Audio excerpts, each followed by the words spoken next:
কত মায়ের কোল খালি হয়েছে। বাংলাদেশের পুরুষের প্রত্যেকের হাত আমাদের রক্তে নালা। আমরা কি রাজপথ ছেড়ে যাব? কোন সামরিক শাসন মানব?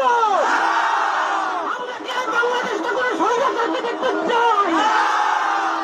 শেখ হাসিনার মধ্যে আর কাউকে দেখতে চাই?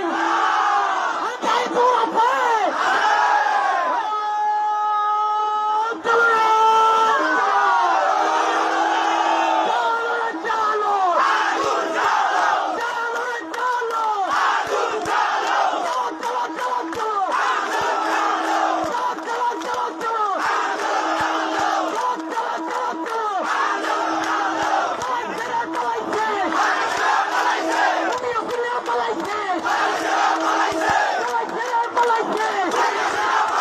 অনেকেই আমাদেরকে বলে, ভাই নির্বাচনের পরে কেমনে থাকবেন? আপনাদেরকে একটা কথা বলি, যাদেরকে আপনারা বড় মাস্তান মনে করেন, এই মাস্তানেরা যদি মাস্তানি হইতো, এই মাস্তানেরা মাস্তানি কইরা হাসিনারে পতন করতে পারত। এরা মাস্তান না, এরা সিটকে চোর, এরা চাঁদাবাজ, এরা ছোট ডাকাত, এরা মাফিয়া, এরা ব্যাংক লুটেরা। বড় অর্থে সার্বভৌমত্ব টিকিয়ে রাখার মাস্তানি করার কোন সাহস এবং শক্তি তাদের নাই। অনেকে আমাদেরকে বলে, অমুক নেতা 15 বছর লড়াই করছে, আর হাতিরা তখন কই ছিল? লড়াই যদি করলেন, আপনাদের এত ব্যাংকের ব্যবসা টিকে থাকলো কেমনে? আগামী 24 ঘন্টায় অ্যাকশন দেখবো, অ্যাকশন। সাল্লাল্লাহু ছিঁড়ে ফেলাইতে হবে খানকির। বাংলাদেশের অস্তিত্ব থাকবে না যদি গোপালগঞ্জ বাইতে থাকে। গোপালগঞ্জের প্রত্যেকটা উপজেলা ভাগ কইরা পাশে মাদারীপুর, ফরিদপুর, প্রত্যেকটা জেলার সাথে অ্যাটাচ করে দেওয়া লাগবে। বিএনপি আপনারা তো আসলে কিভাবে জেনজি আপনাদের সাথে একাত্মতা হবে? দেখলাম দুদু উনি তো ফ্যাসিবাদ বিরোধী আন্দোলনের নেতা, তিনি বললেন বিএনপির যত কর্মী আছে প্রস্রাব কইরা দিলে নাকি সব ভাইসে যাবে এই অন্য অন্য।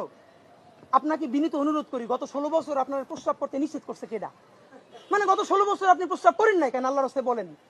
মানে আবারও বিএনপি কে বলে, জামাত ইসলামী বলে মুরব্বীদের মুখে টেপ মারেন, পিছনে বসাই রাখেন। এই আন্দোলনে যত শহীদ হয়েছে, যত যোদ্ধা, তাদের গ্রুপ, এইজ গ্রুপ 21 থেকে 35, বিএনপি, জামাত ইসলামী সকলে আপনারা তরুণদেরকে সামনে আনেন। এই মুরব্বীদের কি কথা বলে দেখেন, বলে প্রস্রাব করলে ভেসে যাবে। এটা আওয়ামী লীগকেও বললে আমরা জিভে ছেড়ে ফেলতাম। নাসিরউদ্দিন ইউসুফ বাচ্চু তার গেরিলা সিনেমায় দেখাচ্ছে, মসজিদের ইমাম সাহেব বের হয়ে যখন হিন্দু নারীদের উপরে আক্রমণ হচ্ছে, সে এসে ফতোয়ার মতো বলছে এগুলো সব নিয়ে যাও, সব গনিমতের মাল।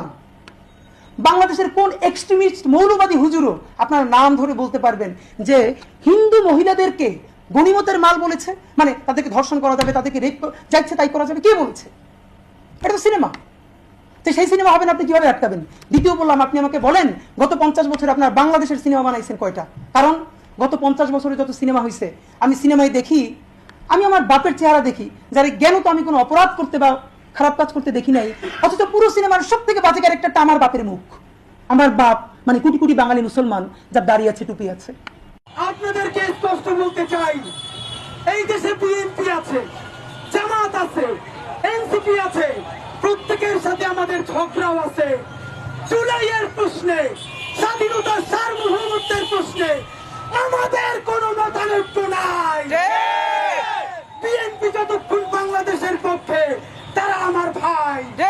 জামাত ইসলাম যতক্ষণ স্বাধীনতার পক্ষে, তারা আমার ভাই। এনসিপির ভাইরা, আমার জুলাইয়ের যোদ্ধারা যতক্ষণ পর্যন্ত সততার সাথে ইনসাফের পক্ষে তারাই থাকবে, আমার হাসনাতেরা ততক্ষণ জন্য জীবন দিয়ে ওদের জন্য লড়বো।